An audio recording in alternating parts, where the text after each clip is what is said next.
Mga ka-RSP, ngayon po ay Safe Motherhood Week. Kaya naman ngayong umaga, tamang pag-aalaga sa buntis ang ating pag-uusapan. At ano nga ba ang mga dapat at hindi dapat gawin para manatiling healthy si mommy at si baby? Alamin natin ang mga tips dyan na mula kay Dr. Camille Ann Abaya, isang OBGYN. Magandang umaga po, Doc. Magandang umaga po sa inyong dalawa. Ito po, ano po ba muna yung ibig sabihin po para sa mga ka-RSP natin na hindi po alam? Yung natal care or prenatal care at bakit po ito mahalaga sa mga buntis? Okay. Prenatal care ang tawag nito, no? So as the name implies, bago manganak, no? So ito ay ang pag-alaga sa isang babaeng buntis during the 9 months bago siya manganak, okay?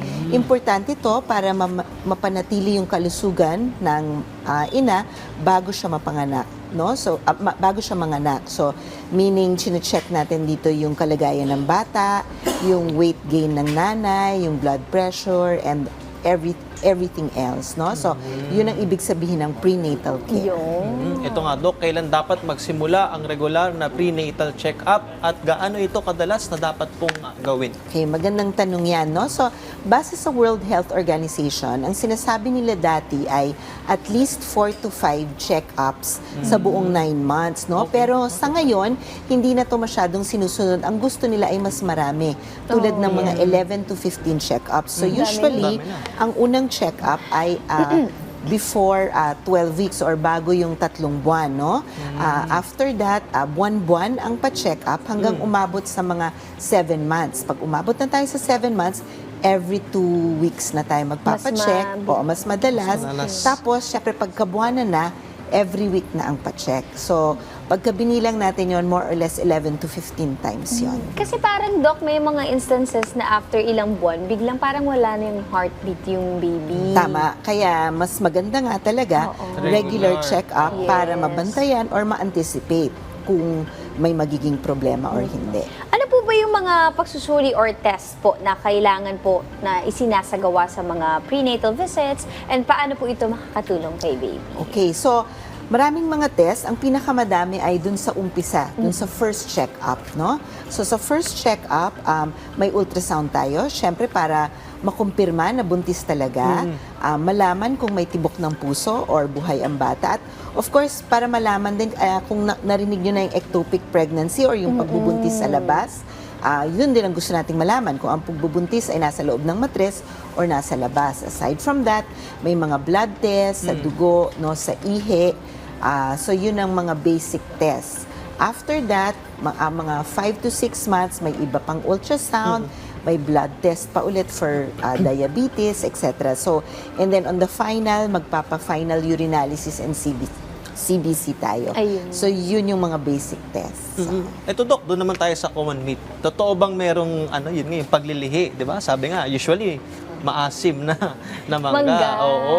Oo, At kung di raw ba nabigay yung cravings, totoo ba na magkakaroon din daw ng manas o kapansanan? Yan ang hindi totoo. No? Okay. While it is true na meron tayong cravings or morning sickness, dala ito ng pagbabago ng hormones sa isang babae pagbuntis, no?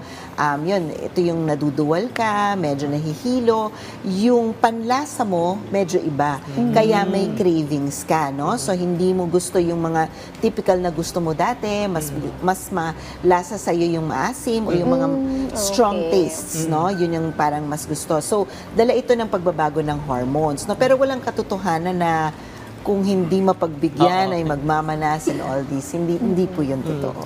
Doc, ligtas po ba yung mga pag-exercise, paglalakad-lakad everyday? Kasi iba kasi, like sila, yung mga artista na nakikita ko, Nag-gym, talagang nagra-running, nagpipilates ganyan. pa, nag-gym pa, nagbubuhat pa ng weights. Yes, oo. So, safe siya for as long as low risk ang pagbubuntis. Meaning, hindi humihilab ang tiyan, hindi dinudugo, hindi mababa ang inunan. Maraming mga sitwasyon where we could say na baka high risk, no? But generally speaking, pwede. Pangalawa, titignan din natin kung ano ba yung lifestyle ng babae bago nabuntis. Kung aktibo or athlete ang isang babae, then lalong pinapayagan namin, no? Pero kung, kunyari, sedentary ang lifestyle niya prior, pwede pa rin siya mag-exercise pero hinay-hinay lang. So, Doc, ibig sabihin, mas maganda talaga, medyo active talaga. Oo, maganda. But lagi kong sinasabi sa mga pasyente ko, hindi ito panahon para magpapayat or para hindi lumaki. It's more of para maging malusog or maganda ang daloy ng dugo sa katawan. More of sa health benefits rather than yung pagpapapayat. Yes. Yun nga, Dok, kanina na-discuss natin yung cravings o yung paglilihi, ano? Kasi nga dahil nga sa pagbabago ng hormones, mas maraming pagkain, di ba? Yung kinikrave ng isang nagbubuntis.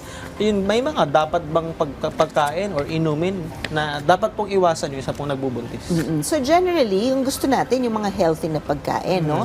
So lagi kong sinasabi, bawal ang mga fast food, bawal ang maaalat, bawal ang masyadong matatamis, no? So yun ang mga iniiwasan natin, no? Pero paminsan-minsan pwede naman, no?